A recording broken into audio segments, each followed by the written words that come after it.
Well, we just saw Chi-Raq, and on this show I take my friends, we go see a movie, we review it in the car, and then we have a discussion. The review part is spoiler-free, so if you're on the fence or looking for a recommendation, you can watch this video to find out what we thought. And if you do want to see the spoiler discussion, if you've already seen the movie or just want to know everything, check out the video called Chi-Raq, Movie Discussion with Spoilers. This is a new Spike Lee movie. Chi-Raq refers to the city of Chicago mixed with the word Iraq, about how the murder rate in Chicago is worse than the death rate in Iraq. Basically the idea behind that title thing.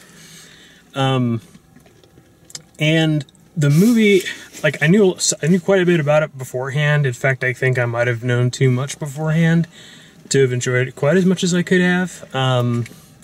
So I don't know how much of it I want to say, but basically the plot of the movie is that the women all band together and deny sex so that the men will basically give up their guns.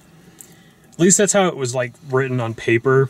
It's not very clear in the movie. Like, they have kind of, it's just kind of a sloppy overall, what are they doing again? Like, it gets kind of messed up. But that's the basic plot of the movie. And I will keep thinking about what I think about this movie for a few minutes, and I'm going to let John go first and tell you what he thinks about it. I liked it. I thought that it was a lot like watching a screen adaptation of a play, and I liked the way that it teeter-tottered between very serious subject matter and completely ridiculous moments for the sake of comedy, where it's not all heavy all the time. But the moments where it is heavy, it's very appropriately heavy, and the moments where it's ridiculous, it's thoroughly ridiculous. And I think that made it particularly entertaining.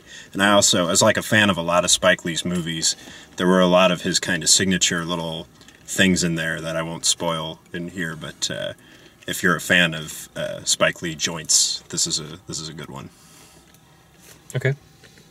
I found this pretty enjoyable. I didn't expect it to be as surreal and kind of wacky as it was in some levels, but I thought brilliant casting decisions. It's very, very heavy on the political statements that it's making, to the point that I'm sure it's going to turn some people off, but that's Spike Lee for you, isn't it? I mean, for the most part.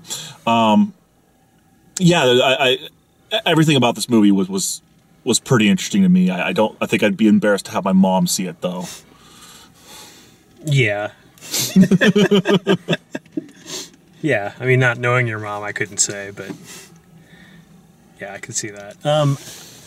So, like John was saying, I mean, I guess my major disconnect with it is that, and I didn't hate the movie, but I have a hard time recommending the movie, and it's because it's a tone problem. There are ridiculous things that happen in this movie that are hysterical. There's ridiculous things that happen in this movie that just don't make sense and are just weird and are just there. But really where I have a problem more than that is the parts that aren't heartfelt and emotional or ridiculous. They're just sort of sitting there. They have this tendency in the script to just sort of make the point, and then make the point about 8 more times before the scene ends. You know, there's scenes where, like, Angela Bassett just says the same thing like 20 times in a row. And it's like, well, I got it the first time she said it.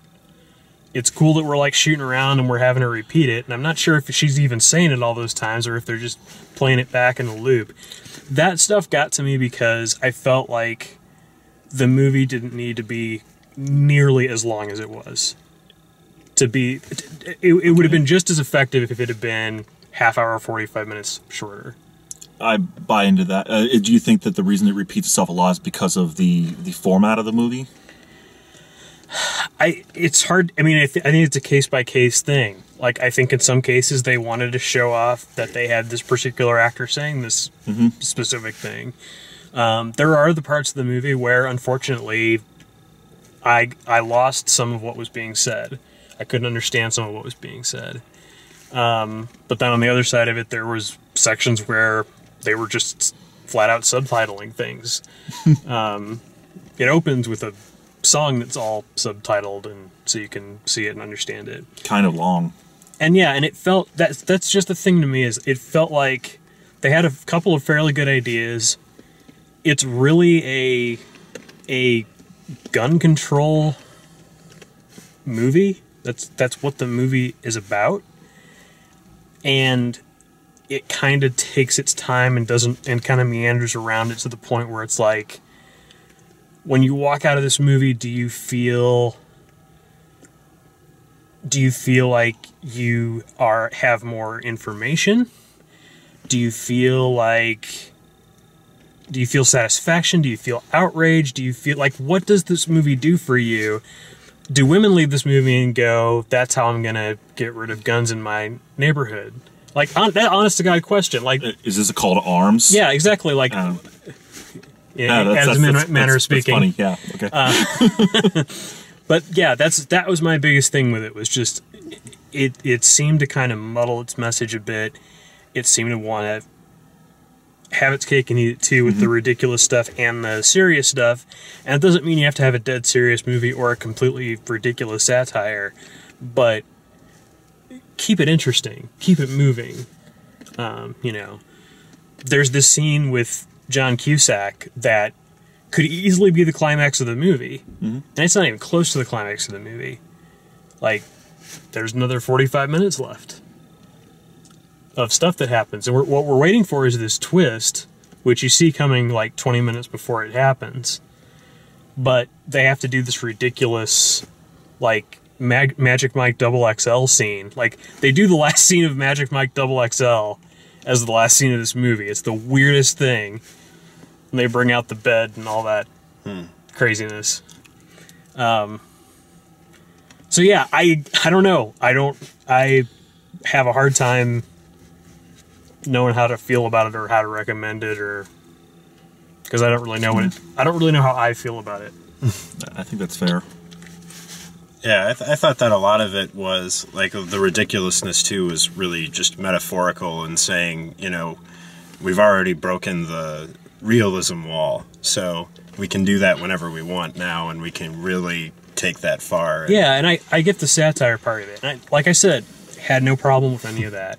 It's the making the same point over and over again. It's 4 scenes when you only need 3 scenes. It's that kind of stuff. I found myself getting bored. That's what it boils down to. Yeah, it might be one of those things too where they make a real point of making the same message clearer and clearer and clearer, and if you get it halfway through the movie, it might bore you, where it's like, yeah, now they're just beating the whole point over my head. I can see that. I mean, if you're not paying attention, or if you're too busy laughing at Samuel L. Jackson and you miss whatever it was that they were saying. But it's the old Richard Nixon, tell him again and tell him what you just told him, the sort of thing where it's just, there's the message and again and again and again. Yeah. And there's not really, like, subplots or any sort of a thing like that. It's so on point that it could get, and it's the length of the picture too, and it being sort of a one-track sort of point, I could see that being a drag for some people, but because it's so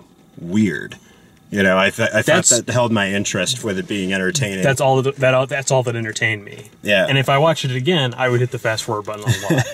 I really would, because there's sections that I would find fun to watch again, and there's sections that are like, I don't. The reason I wouldn't, though, is I really thought everybody, even people that I don't particularly enjoy necessarily in movies that I've seen, like, I thought everybody did a really great job. Like, and the people who are, powerhouse, actors, actresses, in the movie, they all had a chance to really show their stuff, and I thought that was really cool. Like, the scene with John Cusack is awesome, and Angela Bassett had awesome scenes in there, and even Nick Cannon, I gotta give it up, like, he did really well. Yeah. In parts where I admit to thinking early in the movie, like, oh, he's like the star of the picture. This could be kind of, but he did fine, I thought everybody did. And the music's good, too. Yeah. I thought overall, like, that's something I noticed. So, yeah, I mean, I think it's one of Spike Lee's better movies. I do think it's it has issues, I guess, is just the way of saying it. It has some timing issues, some pacing issues. That's really the best way to say what I'm thinking about it, I guess. But that is Chi-Raq. If you like when we do these, please like the video, subscribe, and check out all the video and movie reviews over at DaleMaxfield.com. Thanks for watching. Peace. Bye.